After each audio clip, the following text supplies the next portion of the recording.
Sa number 4, 200,000 ka mga bakulodnon nga family members. Ini ang target sang Benitez administration nga mahatagan sang health card nga sarang magamit sa private o kun public hospital.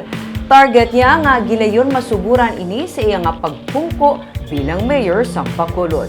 Yaring report ni Romeo Subaldo. Naano ni si sir? Kay bali nang nabungguan siya ma'am, isang kay nagulat sa stiya naman sa Fortune Town.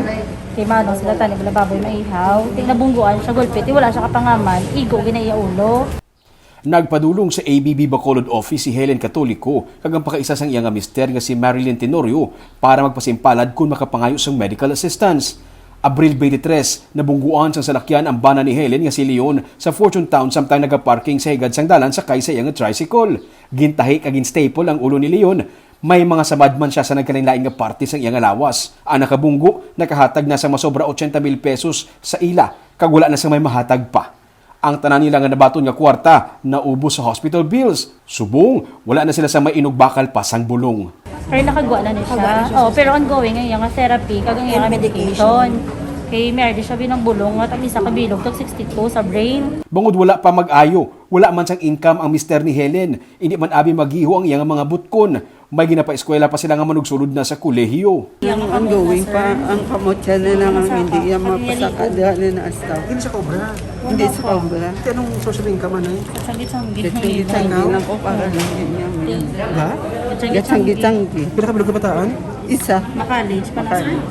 Kung may health card lang sila kuntani, mahimo wala nagkatutanan nga kwarta sa ospital. Kuntani, may ipangbakal pa sila sa bulong. Isa lamang sila sa mga nagapila kada adlaw para mangayo sa medical assistance sa talatapan ni Mayor-elect Albi Benitez. Kahapon, ginsapol na ni Benitez ni Dr. Carmela Hinsoli, ang City Health Officer sa Bacolod, kag Dr. Mary Ann Maestral, ang pamuno sang Teresita Lopez Alandoni Provincial Hospital para maplantsa ang plano nga BACCHIP o kuno Bacolod City Comprehensive Health Program o kuno paghatag sang health card sa mga pumuluyo sa Bacolod nga magamit sa public kag private hospitals. Kabahin ini sa mga ginpromisa ni Benitez sa mga Bacolod noon sa iyang pagkampanya. Luyag niya nga masuguran ini gilayon sa iyang pagpungko bilang alkalde. We're now working on how to operationalize ang BACCHIP operation and how to deal with mga private hospitals. Kay we would like it daw omnibus ang card, miskin din makakadto eh. No? So, ginastoryahan na, we have our legal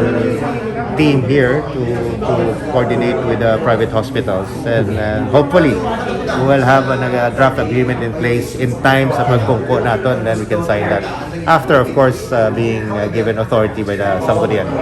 Target ni Benitez nga maghatag sang health card sa may kapin sa 200,000 ka mga Bacolod noon, indigent man o kun hindi.